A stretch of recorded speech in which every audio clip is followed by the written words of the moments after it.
با سلام. امروز استفاده از علف تراش ها تنها به عنوان وژین کردن علف های هرز استفاده نمیشه.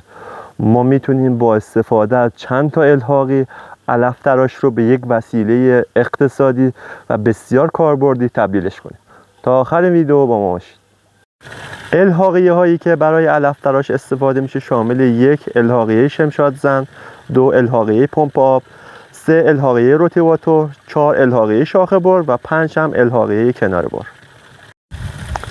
امروز قصد داریم که از علف تراش به عنوان اره موتوری و روتیواتور استفاده بکنیم.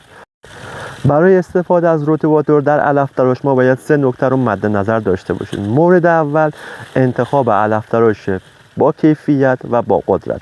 علف تراش میتونه دوشی باشه، پشتی باشه، میتونه 2 زمانه باشه و میتونه 4 زمانه باشه. علف تراشی که ما انتخاب کردیم علف تراش 52 cc دوشی برند SFC هستش. مورد دوم برای انتخاب روتیواتور مناسب دونستن این نکته است که این روتیواتور چند خاره. معمولا روتیواتورهای موجود در بازار 9 خار، 7 خار و 4 خار هستش. مورد آخر هم ما باید بدونیم که قطر این دستگاه 28 میلیمتر هست یا 26 میلیمتر. برای شروع ابتدا ما باید گیربکس علف تراش رو باز بکنیم.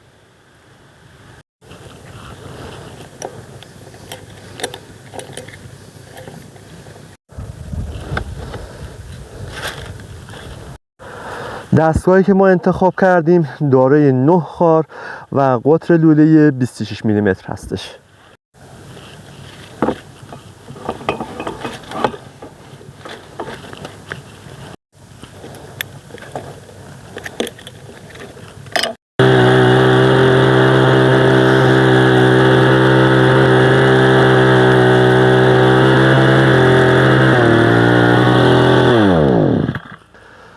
فاصله بین 2 تیغه در روتیواتور 10 سانتی متره، فاصله طولی کلیش 28 سانتی متره و ارتفاع این روتیواتور 25 سانتی متر می باشد.